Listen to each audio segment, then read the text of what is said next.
one feeling that creates this overwhelming sense of like shame, nervousness, embarrassment for simply feeling like I've been criticised. Right, hi ADHDers, hope everyone's been good. True ADHD fashion, I wasn't as consistent as I wanted to be. So after 3 years about speaking about ADHD on Twitter, Substack, Instagram, everywhere else, I will finally be speaking about RSD, Rejection, Sensitive Dysphoria. Right, and whilst I do that, I am going to be trying to complete this Lego. But before I get into that, I feel like we can't discuss RSD without speaking about emotional dysregulation. Starting with emotional regulation, and that's simply just the ability to manage your feelings.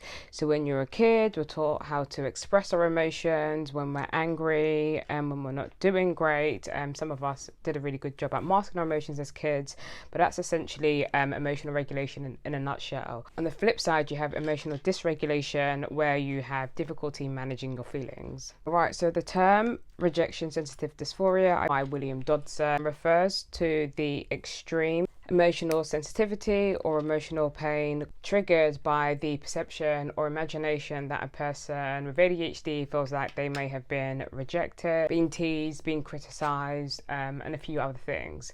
So the reason why I mention emotional regulation earlier on, because I feel like it's simply quite linked, right? So when we experience RSD, people with ADHD, it's so intense, and for me it's not knowing how to explain it, not knowing how to feel, and sometimes reacting out of that feeling of like pain and confusion. And so I feel like when we speak about RSD, we should definitely mention emotional dysregulation, because I think it can go hand in hand.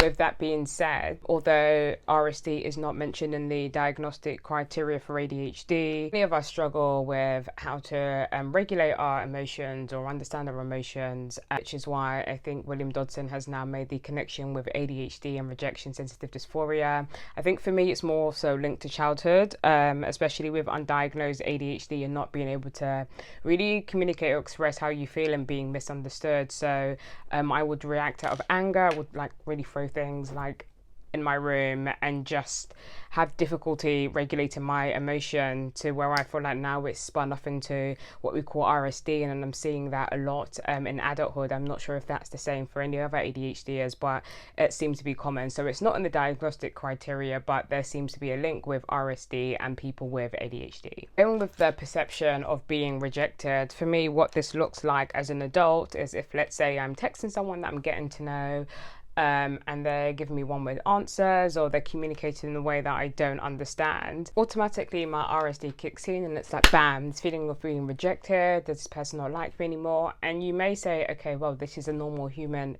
response, but with ADHD, the way it intensifies is like you may be feeling chest pains, your thoughts spiral, and then you continue to ruminate on it, and then you can't do many things alongside that, and it affects your day-to-day, because not only are you struggling with the emotional pain and distress it's causing you, having to manage your other ADHD traits, you begin to ruminate, catastrophize, and then it affects other areas of your life, like trying to study, going to work, and it becomes this endless cycle.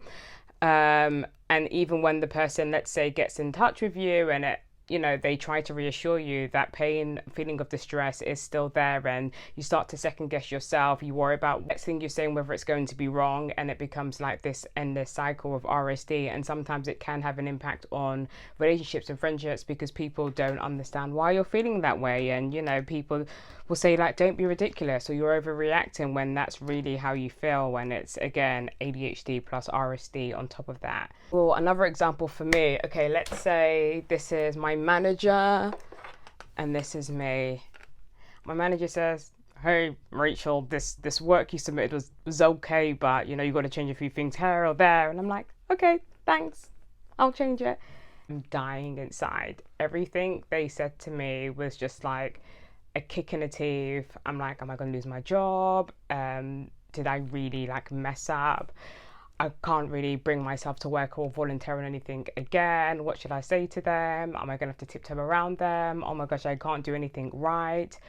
Pause. You see how this snowballs? Like one feeling that creates this overwhelming sense of like shame, nervousness, embarrassment for simply feeling like I've been criticized. That's again my perception, that's what RSD is, has now snowballed into so many of these what ifs, and it has crippled me to the point where it could have a detrimental effect on my mental health, what I do at work, how I put myself out there, and other people around me, because I've internalized this comment so much, and that woof of RSD just hits me.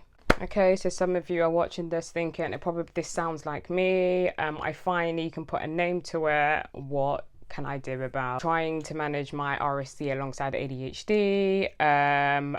How can I stop feeling this way? But the truth is, it's very, very hard. And for me, it's required me to be really uncomfortable in communicating how I feel, and also learning how to process and understand my emotions. And I'm going to tell you how. So the first thing that I really, really dislike is that people are not mind readers. Sometimes it's not people's intention to come off like they've criticized us or are rejecting us or don't want to include us, but that doesn't negate how we're feeling. That doesn't negate the emotional pain, distress, confusion, frustration. But what I've had to do is put myself in a really, really uncomfortable position where I, again, like this, approach my manager and say, hey, with a smile on my face, but really I am cringing and dying inside. You know, thank you for the feedback you've given me. You made a few comments that I was quite, unsure of. Can you please explain this to me? Did you mean this? Should I do something better? Or is there a different way I should go about this? And I tend to have these conversations over the phone, emails, and written form of communication. Sometimes, as you know, it doesn't come off right, and you're unable to kind of like sense how a person truly feels, whereas on the phone you can hear the tone and how they come across. So I say this usually so I can get a bit of reassurance, and then also think about, okay, how can I go about this the next time? Is this as bad as I think? If it's as bad as I think, what can I do to not make myself feel like this way? And I promise you, 9 times out of 10, it's usually been, oh yeah, but most of it was nice, it's fine, I'm just giving you pointers for the next time, and this was a good document, but just so you can improve. And for me, that's enough to reassure me and make these feelings of discomfort, shame, embarrassment, annoyance, upset, thinking like the whole world is going to burn because of the comments I received in the document. It just goes away based on that conversation. And if I didn't, one, I'd probably be self-employed if it wasn't for this conversation I had with my manager. Another thing you can do is seek outside professional help. I recently had 6 sessions of CBT therapy, which I wrote about it on Substack, so you can have a read of that. And okay, CBT isn't for me. It was okay. I didn't realize there was so much homework. And as an ADHDer, I felt like I was doing a workshop in a university lecture hall. It was very action-based, moving forward, productivity focused, what can you do, rather than, why do you feel that way? Let's go over how you feel that way. Let's get these feelings out of you to make you want to move forward. And to be fair, to hand it to my therapist, she was really lovely. But one thing I will say, it helped me categorize my hypothetical worries and practical worries. Example I gave about approaching my manager was a practical worry, so I was able to do something about it. So RSD may be a new term to you, and you're probably thinking, is this still RSD if the person didn't intend to make you feel that way? According to RSD, also says RSD could be triggered by an innocent comment, a disagreement, delay responses from someone you like, etc., etc. It's about the feeling the person themselves experience, not what the person says, right? So again, whether it's perceived, it's imagined, it really is about how the person is feeling, and you may deem it to be unreasonable and far from what a natural response would be. And this is what it is: rejection sensitive dysphoria. It's an extreme, intense emotional pain or reaction to something someone has said, done, not said, or to just the way you're feeling. And this is why it's such a huge thing many people with ADHD struggle with. Another thing that I do is, do you know what, asking ADHD Twitter, which I did like last year. I said, Is it still RSD or is your feeling still valid? It's like perceived rejection or not actual rejection. I'll put the link down below, because I was dealing with something and so many ADHDers responded and validated how I felt. I was like, okay, great. Like, it is, well, not great, but what I was experiencing is RSD and I was valid to feel a way that I did.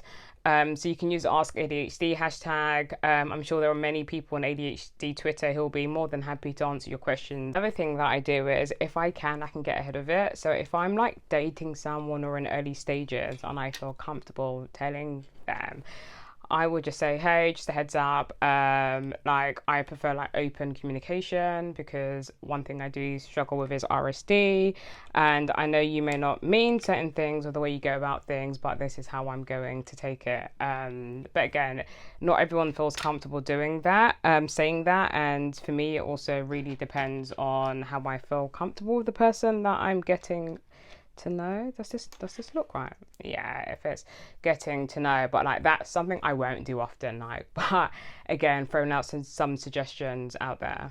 But if you're like struggling with RSD and it's really hard to communicate how you feel, I just want to tell you, look, your feelings are valid, and some people might feel like it's ridiculous the way we're acting or we overreact, but that's how we feel and this is how it is, trying to adult with ADHD and also struggle with RSD on top of that. Like, I am in no way an expert on RSD. I feel like as the years go on, we're now just starting to get more information on what RSD is, how that affects adults with ADHD, and hopefully as the research develops, we can understand more about our brains and understand or get like tools and more strategies on how to kind of like cope and manage with RSD. So I'm in no way an expert on this, but I do think it's important to speak about these terms so people like you and me can, hear a term and be like, oh, I've never heard about that before. That makes sense. This is why I feel this way, because there is some relief in feeling that you're not alone, but being able to pinpoint some things. And so I included an RSD flashcard, a brief description in one of the flashcard sets, and this 12-year-old, I'm going to pop it on the screen, had said, this mother of a 12-year-old said, wow, my daughter had seen this and she feels so relieved. So again, there is power in just knowing things and knowing terms, and I really do hope the research develops.